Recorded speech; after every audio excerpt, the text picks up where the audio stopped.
32º domingo del tiempo ordinario, ciclo B, 7 de noviembre del 2021. Marcos capítulo 12, versículos 38 al 44. En el primer punto meditamos: y él les enseñaba: cuídense de los escribas, a quienes les gusta pasearse con largas vestiduras, ser saludados en las plazas y ocupar los primeros asientos en las sinagogas y los banquetes, que devoran los bienes de las viudas y fingen hacer largas oraciones. Estos serán juzgados con más severidad. En el Evangelio de hoy todo esto está personificado por el escriba, descrito en la primera parte del pasaje y que constituye la antítesis exacta de la viuda. Los gestos lo delinearon con rasgos rápidos pero efectivos.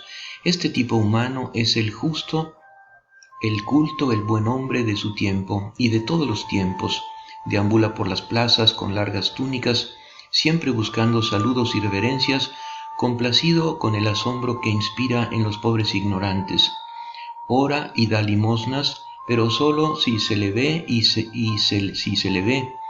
Tal vez ni siquiera lo haga con malicia. Se ha convertido en una segunda naturaleza para él.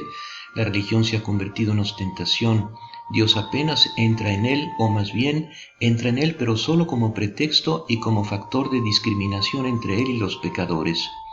En estos escribas Jesús nos ha descrito cómo debe haber sido el fariseo en su vida diaria, a quien había descrito en la parábola en el templo durante la oración. Sin embargo, la ostentación no es el único pecado que Jesús denuncia en estos practicantes y ni siquiera es el principal. Hay una pequeña frase que arroja una nueva luz sobre todo el Evangelio de hoy y lo hace sumamente relevante. Devoran las casas de las viudas, dice Jesús de los escribas, y los que sabemos históricamente, lo que sabemos de la situación social de la época, confirma el juicio de Jesús.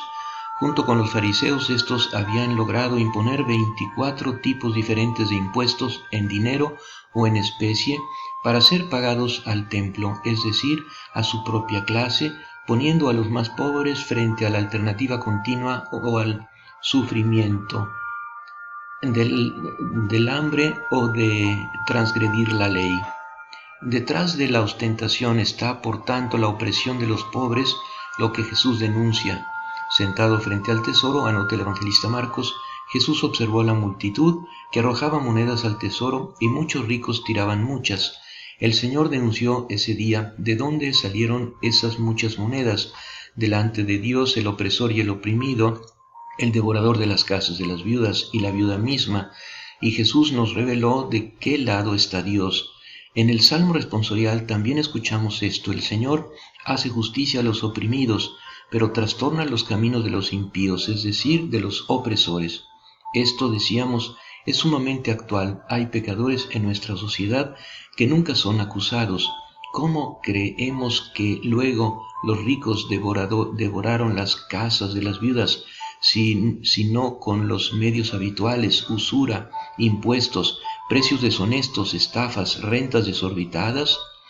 A juzgar por el tenor de las confesiones, parece que ninguna de estas cosas pasa ya en nuestra sociedad, o si sucede, que ningún cristiano participa en ellas. Este es un signo de un grave retraso en la toma de conciencia de las verdaderas exigencias del Evangelio. A veces es un signo de una recaída en la religión de los escribas. Se mata, se roba y se cree que se está reconstruyendo la integridad social y religiosa con conspicuas donaciones de caridad. Se cree que cancela los robos hechos a los hombres con regalos hechos a Dios, casi un intento de corrupción contra este último. Tenemos que decir estas cosas desagradables. No hacerlo significa traicionar el Evangelio, hacerlo inocuo, pero también estéril y poco creíble. Señor Jesús, danos un corazón humilde que sepa amarte y al Padre con un corazón puro, desinteresado y generoso, y ayúdanos a vencer la tentación de hacer el bien, buscándonos para encaminarlo todo a la mayor gloria de Dios y el bien de los demás. En el segundo punto meditamos: Jesús se sentó frente a la sala del tesoro del templo y miraba cómo la gente depositaba su limosna. Muchos ricos daban en abundancia. Llegó una viuda de condición humilde y colocó 2 pequeñas monedas de cobre. Dos de las lecturas de hoy, la primera y la tercera, tienen un protagonista idéntico, una viuda, es decir, la que en la sociedad antigua, toda basada en hombres, es la persona más expuesta socialmente y más desprovista de prestigio y recursos. De la primera viuda, el libro de los Reyes nos dice que un día el profeta Elías se le apareció y le pidió algo de beber y comer. No tenía nada en la casa más que un puñado de harina. Había pensado en hacer un pan con ella, en cocinarla bajo las brasas para él y su hijo, y luego esperar la muerte sin tener nada más para comer. De la viuda evangélica nos enteramos de que, sin ser observada, pasa por delante de la alcancía de las limosnas del templo y pone en ellas 2 monedas pequeñas, es decir, como dice Jesús, todo lo que tiene. Son 2 escenas de extrema sencillez, pero veremos llenas de significado religioso y espiritual. Una primera reflexión surge precisamente de la comparación entre la viuda del Antiguo y la del Nuevo Testamento. El episodio del Antiguo Testamento es un episodio con final feliz, cuando esa mujer decide privarse de su último bocado para dárselo al profeta. Ocurre el milagro. La harina nunca falla en la tinaja, ni el aceite en el recipiente, hasta que todos quedan satisfechos. En ese caso, Dios inmediatamente retribuyó la confianza depositada en él. Se ha cumplido lo que se canta en el Salmo responsorial. El Señor da pan a los hambrientos. Él sostiene al huérfano y a la viuda. El episodio del Evangelio no tiene un final feliz, al menos no es de la misma forma. Esa viuda pasa, da su último cambio y se va. Nadie la llama para devolverle el 100 por 1. No hay milagro, su gesto se consume en la oscuridad de la fe entre ella y su Dios. Esto nos ofrece la ocasión para una consideración importante. El Evangelio nos exige una fe en Dios y una esperanza más refinada y exigente que la del Antiguo Testamento. La recompensa ya no es todo aquí abajo, es decir, en bienes de la tierra, en cosechas y rebaños. No podemos darle a Dios nuestro uno y luego, por así decirlo, abrir nuestro delantal de una vez y esperar a que nos devuelva el 100 por 1 de lo que le hemos dado. No podemos razonar con el principio de do ut des. Esto sería cálculo en lugar de confianza. El 100 por 1 también aquí está abajo, y esa viuda también quizás tenía el suyo, pero no consiste tanto en cosas como en el reino de Dios, es decir, en gozo, amor y paz en el Espíritu. Por eso nos sentimos tan cerca del espíritu del Evangelio y de la bienaventuranza de los pobres de espíritu cantada en el Salmo responsorial. Esa viuda que en su pobreza da todo lo que tiene, sin que nadie sepa que está dando más que todos los demás, sin preocuparse por saber si alguien al menos notó su sacrificio. Ella no lo sabía, pero nosotros sí. Sabemos que hubo uno ese día que, sin ser visto, lo vio todo y era nada menos que el mismo Hijo de Dios.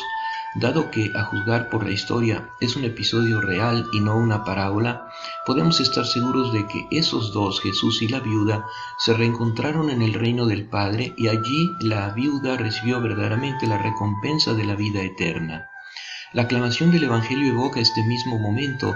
Vengan benditos de mi Padre, reciban el reino preparado para ustedes. Este pasaje del Evangelio propone de nuevo algunas grandes palabras del Evangelio. Jesús dijo una vez: cuando des limosna no toques la trompeta delante de ti, como hacen los escribas y fariseos que quieren ser vistos.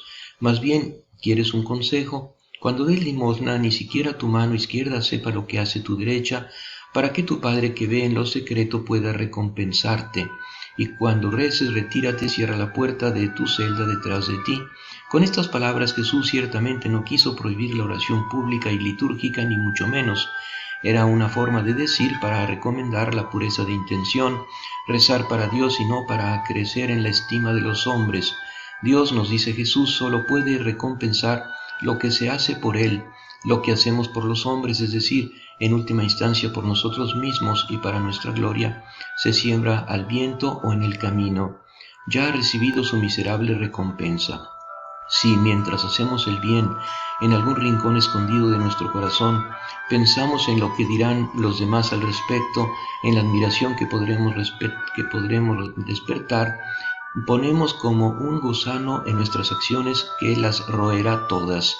Si todavía nos va bien, las encontraremos algún día en el juicio, como tantos frutos podridos que hay que cortar por todos lados para poder sacar de ellos una pequeña parte buena. ¿Cuántas de nuestras acciones son así, hechas por nosotros mismos? Dios nos dirá si eso era lo que estabas buscando, aparecer justos ante los hombres, tener gloria unos ante los otros, la han tenido, no pueden esperar nada más de mí, han tenido su recompensa. Espíritu Santo, fuente de santidad, ayúdanos a ser cada vez más generosos con Dios y con el prójimo, a darnos todos nosotros mismos sin esperar un retorno. En el tercer punto meditamos.